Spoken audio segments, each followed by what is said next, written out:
Good morning बच्चों। देखिए, कल मैंने आपको प्रेजेंट इंडेफिनिट टेंस के affirmative sentence plus negative sentence के बारे में आपको बताया था। आज मैं आपको प्रेजेंट इंडेफिनिट टेंस के इंट्रोगेटिव सेंटेंस के बारे में समझाऊंगा। कृपया ध्यान देंगे। देखिए, वर्ड ऑर्डर।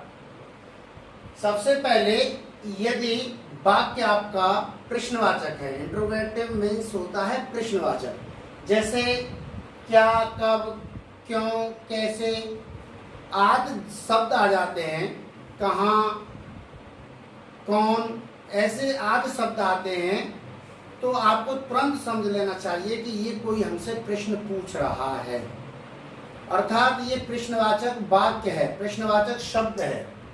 तो हम उसमें सबसे पहले क्या करते हैं, कर्ता के अनुसार यदि आपका कार्य करने वाला सब्जेक्ट जो है एक वचन है, सिंगुलर है, तो हम सबसे पहले उसमें कर्ता से पहले अर्थात कर्ता से पहले डज का प्रयोग करेंगे।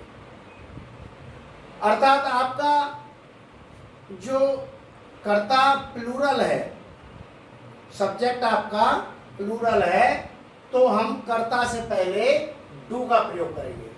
फिर उसके बाद में हम सब्जेक्ट लेंगे अर्थात कर्ता लेंगे, प्लस वर्ब की फर्स्ट फॉर्म लेंगे, और उसके बाद में ऑब्जेक्ट अर्थात कर्म लेंगे।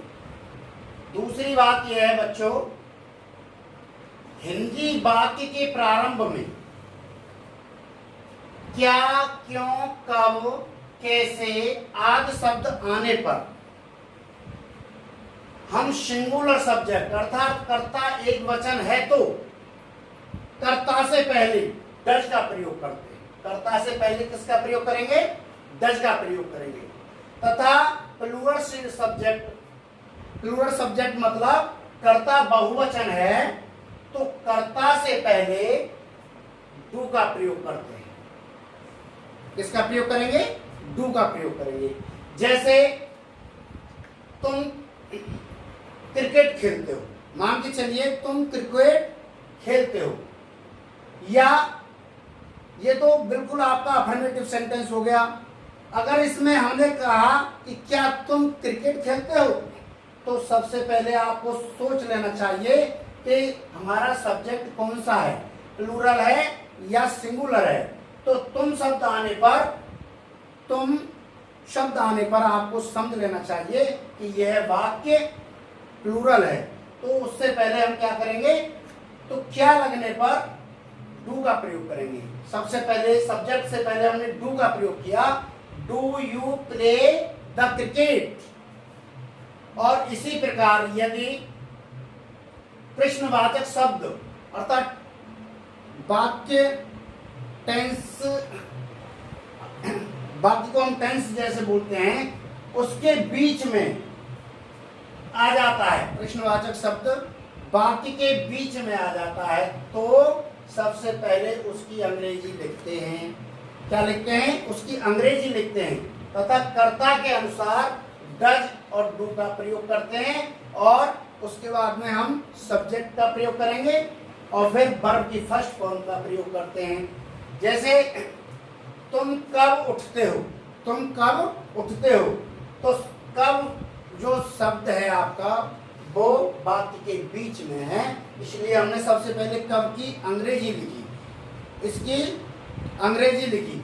वेन मीन्स होता है कब, वेन, फिर कर्ता अगर हमारा बहुवचन है तो डू का प्रयोग किया, उसके बाद में कर्ता लिया, डू यू गेट अप,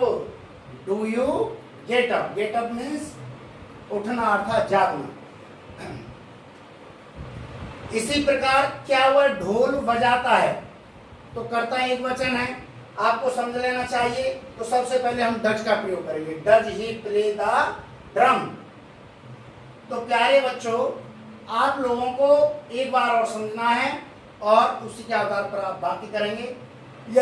यदि आपका वाक्य में क्या, क्यों, कहां, कैसे शब्द आते हैं, तो आपको तुरंत समझ लेना चाहिए कि यह वाक्य प्रश्नवाचक है अर्थात इंट्रोगेटिव सेंटेंस है। और उसी समय आपको ये भी पहचान लेना चाहिए कि हमारा कर्ता सिंगुलर सब्जेक्ट है या प्लूरल सब्जेक्ट है। उसके आधार पर हमें यदि सिंगुलर सब्जेक्ट है तो हमें कर्ता से पहले डज का प्रयोग करेंगे, उसके बाद में कर्ता लेंगे, उसके बाद आप क्रिया की फर्स्ट फॉर्म का प्रयोग करेंगे और उसके बाद में ऑब्जेक्ट। इसी प्रकार यदि कर्ता आपका प्लूरल है तो कर्ता के बाद में कर्ता से पहले डू का प्रयोग करेंगे। किसका प्रयोग करेंगे? डू का प्रयोग करेंगे और उसके बाद में आप वर्ब की फर्स्ट फॉर्म का प्रयोग करेंगे और उसके बाद में आप ऑब्जेक्ट का प्रयोग करेंगे। इसी प्रकार यदि वाक्य के बीच में क्या, कब, कहाँ, कैसे ऐसे वाक्य आ जाते हैं बीच में, अर्थात ऐसे शब्द जो आपके वाक्य के बीच में आते हैं तो आपको तुरंत समझ लेना चाहिए हमें उसकी अंग्रेजी लिखनी है। जो बीच में आपका प्रश्नवाचक शब्द है उसकी अंग्रेजी लिखनी है, फिर कर्ता के अनुसार डू या डज का प्रयोग करेंगे और क्रिया की फर्स्ट फॉर्म का प्रयोग करेंगे। तो ठीक है बच्चों, आज के लिए इतना ही।